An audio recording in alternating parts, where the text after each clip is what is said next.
छोटी बच्चियां हैं जो अभी सने बलूगत में दाखिल होती हैं, जो अभी बालिग होती हैं, यही इस वक्त एक साइन या सायरन होता है ख़तरे का, जो वालिदैन को जो है जिस पे ज़्यादा तवज्जो देनी चाहिए।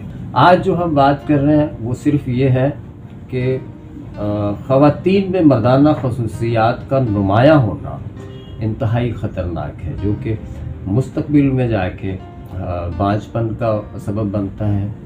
हमल नहीं होता, कंसीव नहीं होता, कंसीव हो जाए तो वो रुकता नहीं है, यानी वो माँ बनने की जो एक खसूसियात एक मुकम्मल और सेहतमंद औरत में होती हैं वो इससे महरूम रह जाती हैं। तो इन तमाम अलामात के लिए ये सने बलूगत में जो बच्चियाँ हैं वो भी इस नुस्खे का इस्तेमाल कर सकती हैं, वो ख़वातीन भी इस्तेमाल कर सकती हैं जो इस चीज़ से अभी सफ़र कर रही हैं। अगर आप मेरे चैनल पर नए हैं तो चैनल को सब्सक्राइब करना मत भूलें और बेल आइकॉन के बटन को ज़रूर प्रेस करें, ताकि नफ्सियाती और जिस्मानी अमराज की नोयत के हिसाब से और खूबसूरती के एतबार से हमारी हर वीडियो आप तक बर वक्त पहुँचती रहे।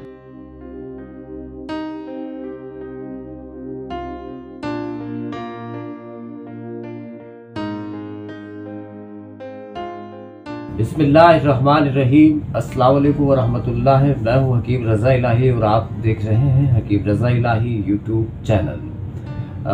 नाजरीन, इस वक्त जो है बढ़ती हुई मुआशरे में खामोश बीमारी है, ख़ुसूसन नौउम्र बच्चियों में, और उसके अलावा नौउम्र बच्चियों में ख़ुसूसन ज़्यादा है, तशवीशनाक है।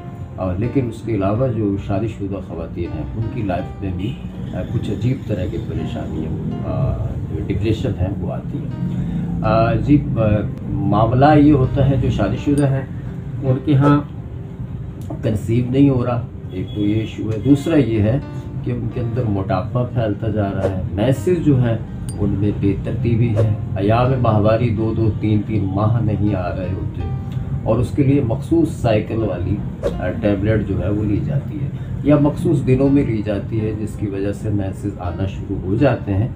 लेकिन नतीजा उसका ये निकलता है कि चिन पे बाल आना भी शुरू हो जाते हैं उसके साथ साथ। ये तो शादीशुदा ख़वातीन का मसला है, वो तो अलग रह गया। जो छोटी बच्चियां हैं जो अभी सने बलूगत में दाखिल होती हैं, जो अभी बालिग होती हैं, यानी यूँ बचपन से लड़कपन की सरहद में जब दाखिल होती हैं तो वहाँ भी बॉडी में मुख्तलिफ़ किस्म के चेंज पैदा होते हैं। अच्छा, ये जो 12 साल से लेकर 17-18 साल तक की जो एज है, ये नशोनुमा की एज होती है। इसमें ह्यूमन ग्रोथ हार्मोन बॉडी के अंदर वर्क कर रहा होता है और वो तकमीली मराहल से जो इंसान की जो है वजूद जो है वो तकमीली मराहल से गुजर रहा होता है, जिसमें जिस्मानी साख्त का चेंज होना, ख़ुसूसन आवाज़ में बारीकी पैदा होना, उसके साथ साथ बालों का आना, शर्म व हया, इस तरह की दीगर अलामात जिस्मानी और नफ्सियाती तब्दीलियाँ वाक़ होती हैं और ये तकमीली मराहल में आती हैं। इसी दौरानिए में ये होता है कि जो मेल हार्मोन है वो फीमेल में बढ़ जाता है, जिससे हम कहें कि जो मर्दाना रतूबतें हैं वो ख़वातीन में बढ़ना शुरू होती हैं। यहाँ एक बॉडी में चेंज पैदा होता है, फिज़िकली और साइकोलॉजिकली दोनों तरह के चेंज पैदा होना शुरू होते हैं। यही इस वक्त एक साइन या सायरन होता है ख़तरे का, जो वालिदैन को जो है जिस पे ज़्यादा तवज्जो देनी चाहिए। इसमें क्या होता है जी, जब मर्दाना हार्मोन्स फीमेल में बढ़ जाते हैं या लड़कियों में बढ़ जाते हैं तो सबसे पहले क्या होता है, चिन पे बाल आना शुरू होते हैं और जो नस्वानियत होती है वो कम होना शुरू हो जाती है। उसके साथ साथ दूसरा साइन ये होता है कि मैसेज जो हैं वो तकरीबन समझ लें कि वक्फे से आएंगे, लंबे ब्रेक के बाद आएंगे, 2-2, 3-3 माह का गैप करके आएंगे, दर्द के साथ आएंगे। मैसेज के दिनों में ख़ुसूसन थाइज़ में और सीने में ख़ुसूसन दर्द या वरम की कैफियत पैदा होगी। जब मैसेज हो जाएंगे 5-7 दिन में तो ये ठीक हो जाएंगे। ठीक है, ये कैफियत यानी मैसेज आने से कोई 2-4 दिन पहले शुरू होती है, फिर मैसेज के दौरान ये अमल रहता है, फिर मैसेज ख़त्म हो जाते हैं उसके बाद रहता है। यानी समझ लें कि 10-12 दिन जो है, 14 दिन वो बच्चियों के टेंशन में गुजर जाते हैं। इसी में बाज़ बच्चियाँ ऐसी होती हैं, अमूमन आपने देखा होगा कि गायनाकोलॉजिस्ट के पास जब भी आप जाएं तो एक डिज़ीज़, जब आप पेल्विस अल्ट्रासाउंड कराते हैं तो उसमें एक डिज़ीज़ जो है वो आम ख़ास पाई जाती है। वो क्या कहते हैं उसे, PCOS, है ना। तो ये जो सिस्ट होती है, जिसे हम तिब में खुसियतुर रहम कहते हैं, इसके फंक्शन से, इसके तबाई फाल में बिगाड़ की वजह से वो रतूबतें जो हैं इस तरह की पैदा होने लगती हैं जिसमें साइकोलॉजिकली और फिज़िकली लड़कियों में लड़का होने के इम्कान बढ़ जाते हैं। वो क्या है जी?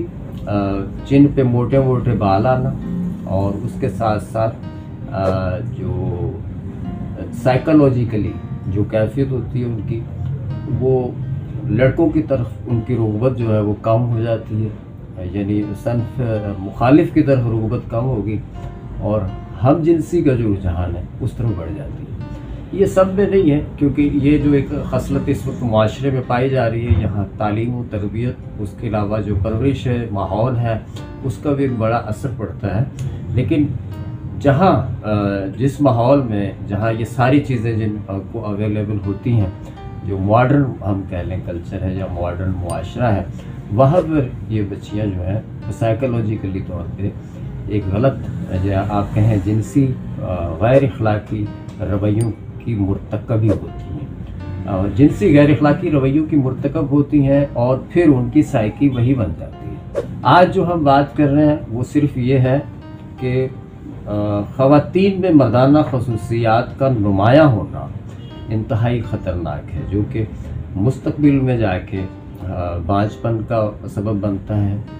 हमल नहीं होता, कंसीव नहीं होता, कंसीव हो जाए तो वो रुकता नहीं है, यानी वो माँ बनने की जो खसूसियात एक मुकम्मल और सेहतमंद औरत में होती हैं वो इससे महरूम रह जाती है। या फिर अगर कोई ऐसा भी होता है कि बाज़ के यहाँ मिसकैरेज ज़्यादा होने लगते हैं, बाज़ का कंसीव ही नहीं होता, और जितने भी आप रिज़ल्ट करा लें, मेडिकली टेस्ट करा लें, गायनाकोलॉजिस्ट को विज़िट कर लें, एक ही चीज़ आती है जी, ओवरिन सिस्ट, है ना, यही आता है। तो इन तमाम अलामात के लिए ये सन बलूगत में जो बच्चियाँ हैं वो भी इस नुस्खे का इस्तेमाल कर सकती हैं, वो ख़वातीन भी इस्तेमाल कर सकती हैं जो इस चीज़ से अभी सफ़र कर गई हैं। तो हमने करना ये है जी, बड़ा आसान सा नुस्खा है, चीज़ें कोकाफ से नहीं आएगी, आप लोग बनाते नहीं हैं, फिर हमसे मंगवाते हैं, फिर कहते हैं जी आप महंगी देते हैं। तो आप बनाए ना, ये चीज़ें कोकाफ से थोड़ी आई हैं, पंसारी से मिल जाती है।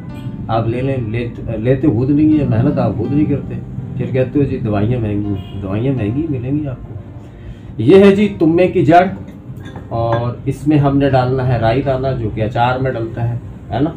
अश्वगंधा मशहूर है, आम जड़ी बूटी है। हल्दी भी हमारे यहाँ किचन में इस्तेमाल की जाती है। रहमत चीनी, ये ख़ुसूसन जो है हार्मोन्स को, फीमेल हार्मोन्स को बैलेंस करने में बहुत अच्छी होती है, और जिन ख़वातीन में टेस्टोस्टेरोन लेवल हाई होता है उसको नॉर्मल करती है, ठीक है। एस्ट्रोजन लेवल को बेहतर करती है। प्रोलैक्टिन अगर बड़ा हो ख़वातीन में तो उसको भी बेहतर करती है। ये है रहमत चीनी। फिर है जी मेथी दाना, और इसके साथ है नीम की निमोली। दवाई थोड़ी कड़वी बनती है। ये सारी चीज़ें 30-30 ग्राम लेके इनको पीस के पाउडर बना के रख लें, और 00 साइज़ के कैप्सूल मिल जाता है पंसार के यहाँ से, और उनको फिल कर लें। एक कैप्सूल सुबह शाम खाना है, 3 मंथ तक मुसलसल इस्तेमाल करना है। और जो साइकिल वाली टैबलेट हैं ख़ुसूसन उनसे बचना है। अगर नहीं बचेंगे तो नतीजा ये निकलेगा कि जब टेस्टोस्टेरोन लेवल बॉडी के अंदर हाई होगा तो जिस आपको पता है एक्ने निकलना शुरू होंगे, पीठ पे, चेहरे से हटेंगे तो पीठ पे एक्ने आना शुरू हो जाएंगे, है ना। और चिन पे मोटे मोटे बाल आएंगे, नाक के नीचे, ख़ुसूसन ठोड़ी पे।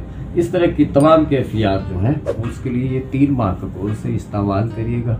दुआओं में याद रखिएगा, फास्ट फूड से बचिएगा, और चैनल अच्छा लगे तो सब्सक्राइब करिएगा, बेल आइकॉन के बटन को दबाइएगा। इसके अलावा जो भी आप हमारे चैनल पे हमारे व्यूवर हैं उनके लिए है कि जी आप किसी भी टॉपिक पे चाह रहे हैं कि मैं अच्छी वीडियो बनाऊं, आप किसी भी सवाल कोई भी क्वेश्चन हो आपका तो वो डायरेक्टली व्हाट्सएप पे भी कर सकते हैं, और कमेंट सेक्शन में जाएं, वहाँ पर ये बताइए कि आपको जो टॉपिक है, जिस टॉपिक पे वीडियो चाहिए, मैं कोशिश करूँगा कि इंशाल्लाह उस पर ज़रूर बनाऊँ।